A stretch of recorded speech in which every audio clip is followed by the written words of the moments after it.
को उपकारी। आया समझ में? कल यही सवाल पूछा तो कह दिया था कि तुम तो बात करने के लायक नहीं हो, मैं तुम्हारा त्याग करता हूँ, दक्ष सुता नहीं कल्याण। आज भाई सवाल पूछा तो शंकर जी ने हाथ जोड़ लिए कि तुम धन्य हो पार्वती, और मैं धन्य हूं कि मेरा विवाह तुमसे हो जाए। तुमने मुझे धन्य कर दिया आज। और वास्तव में तुम्हारी बातें सुन के लगता है कि तुम बड़े पिता की बेटी हो। जितने बड़े तुम्हारे गिरिराज हिमालय है, उतना बड़ा तुम्हारा विचार है। मैं तुम्हें धन्यवाद देता हूँ। हाथ जोड़ लिए तो शंकर जी ने पूछा, माता पार्वती ने पूछा भोलेनाथ से, बोले आप हाथ क्यों जोड़ रहे हैं? अच्छा नहीं लग रहा मुझे, आप पति परमेश्वर है, हाथ क्यों जोड़ रहे हैं? तो क्या कहा भोलेनाथ ने, मैं पति बनकर के पत्नी के हाथ नहीं जोड़ रहा, मैं तो वक्ता बनकर के श्रोता को प्रणाम कर रहा हूँ कि अगर तुमने सवाल ना किया होता तो मुझे राम कथा बोलने का मौका नहीं मिलता, इसके लिए मैं तुम्हारा धन्यवाद कर रहा हूँ। मैंने कल भी बोला था, वक्ता महान नहीं होता, श्रोता महान होता है। श्रोता श्रोता वक्ता ज्ञान निधि कथा राम के गुण। वक्ता को श्रोता को प्रणाम करना चाहिए कि अगर तुमने मुझे, यजमान को प्रणाम करना चाहिए हमको। हम यजमानों का आदर करते हैं कि नहीं करते? कोई यजमान जी आपको यज्ञ में दिख जाए, कोई यजमान जी कथा के होते हैं तो उनको हाथ जोड़कर नमस्कार क्यों किया जाता है? क्योंकि यजमान और श्रोता सबसे पहले प्रणाम का अधिकारी होता है, क्योंकि उनके कारण कथा आती है। ये दोनों स्तंभ होते हैं कथा के। तो भैया शंकर जी ने कह दिया, पार्वती तुम धन्य हो, मैं तुम्हें राम कथा सुनाता हूँ। संवाद हो रहा है साहब पति पत्नी के बीच में। एक बात याद रखना, जब बातचीत होना बंद हो जाती है तो परिवार में विवाद होता है, और जब बातचीत शुरू हो जाती है तो परिवार में विवाद नहीं होता, संवाद होता है। और संवाद होना बहुत जरूरी है। मैं ठीक बोलूं तो बुजुर्ग लोग बैठे, समर्थन कीजिएगा। पहले के लोगों और आज के लोगों में क्या अंतर है? आज कोई भी लड़ाई होती है सीधे अदालत चले जाते हैं, कोर्ट में केस चला जाता है, सीधा वकील साहब आते केस दायर करवा देते हैं कि चलो भाई केस करो। हम भी चले जाते हैं केस करो। आज से 25 साल पहले 30 साल पहले इतने केस होते थे क्या? बताइए मुझे आप। मैं 30 साल पहले की बात पूछ रही हूँ आपसे, जो लोग बैठे हैं बताओ 30 साल पहले गांव में अदालत का नाम कोई सुनता था क्या? कोर्ट कचहरी का नाम क्यों नहीं सुनते थे? क्योंकि बात करके सुलझा लेते थे, संवाद हो जाता था।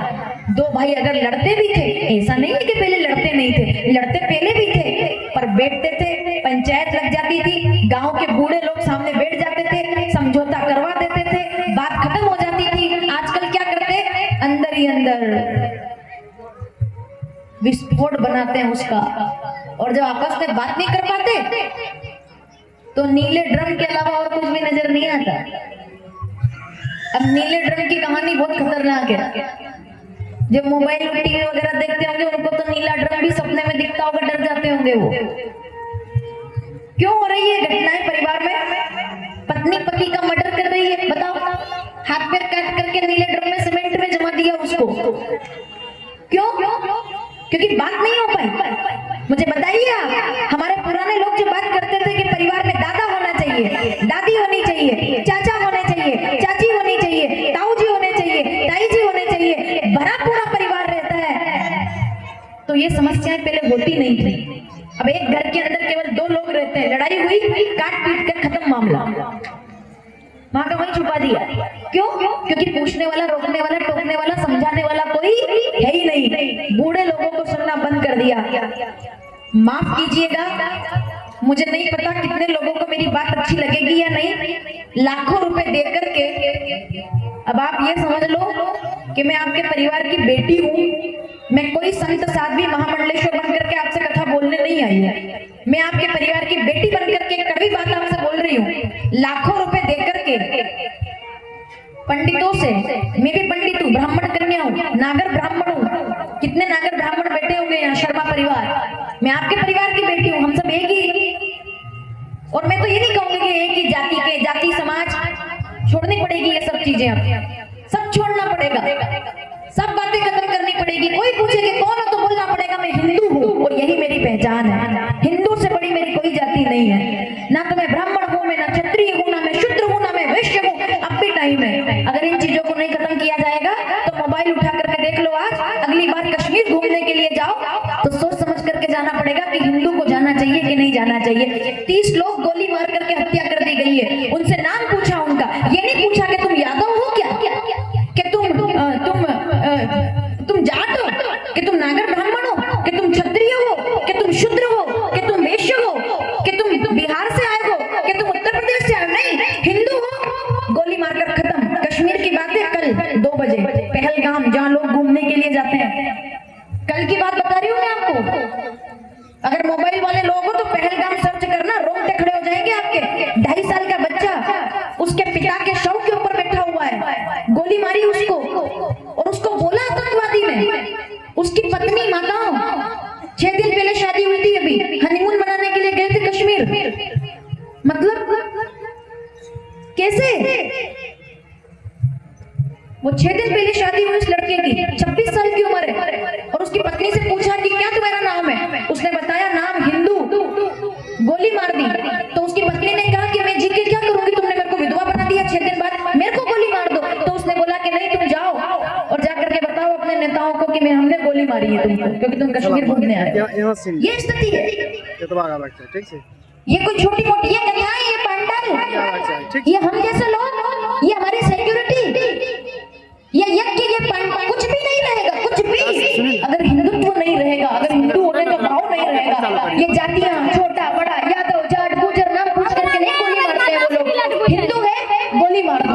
ये 10 मिनट है, मुझे भड़काने वाली बात नहीं कर रही आपसे। नींद नहीं आनी चाहिए लोगों को वीडियो देखने के बाद। हम लोग अपने लाखों के पंडाल भर के कथा करते रह जाएंगे, हम करोड़ों के मंदिर बनाते रह जाएंगे, अगर हिंदू नहीं रहेगा तो इन कथाओं का क्या कर लोगे आप? अपने देश में अगर हम लोग सुरक्षित नहीं रहेंगे तो इन कथाओं का क्या कर लेंगे हम लोग? तो मैं केवल आपसे इतना निवेदन करना चाहती हूँ, अपने बच्चों को ब्राह्मण मत बनाना, अपने बच्चों को क्षत्रिय मत बनाना, अपने बच्चों को शूद्र मत बनाना, अपने बच्चों को वैश्य मत बनाना, अपने बच्चों को कट्टर हिंदू बनाना, जो जान लेना भी जानता है और जान देना भी। भारत माता के लिए जान देना पड़े तो जान देने वाला बनाना। और अगर किसी की जान लेनी पड़े, कोई तुम्हारे ऊपर तलवार लेके आए तो गुलदस्ते मत देना। तलवार का जवाब तलवार से देना सिखाना उसको। अपने घरों में भी, अपने घरों में तैयारी रखना कि किसी दिन हमला हो जाए तो हाथ ना छोड़ना पड़े, हाथ काटने की हिम्मत रखना, तो हिंदू है हम, तो जी पाएंगे भारत देश के अंदर। हर बार हाथ जोड़ने से तो मेरा निवेदन केवल इतना सा है, ये तो बात निकली थी और बोलना धर्म है, मुझे डर नहीं है किसी का भी। पिंडदान कर चुकी हूँ, अपना अंतिम संस्कार अपना कर चुकी हूँ संन्यास लेते समय, तो मुझे डर नहीं है किसी का।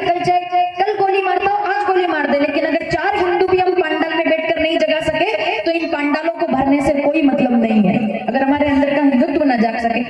तो मेरा निवेदन है आप लोगों से, ये बहुत जरूरी है समझना इस बात को, तभी ये कथा है।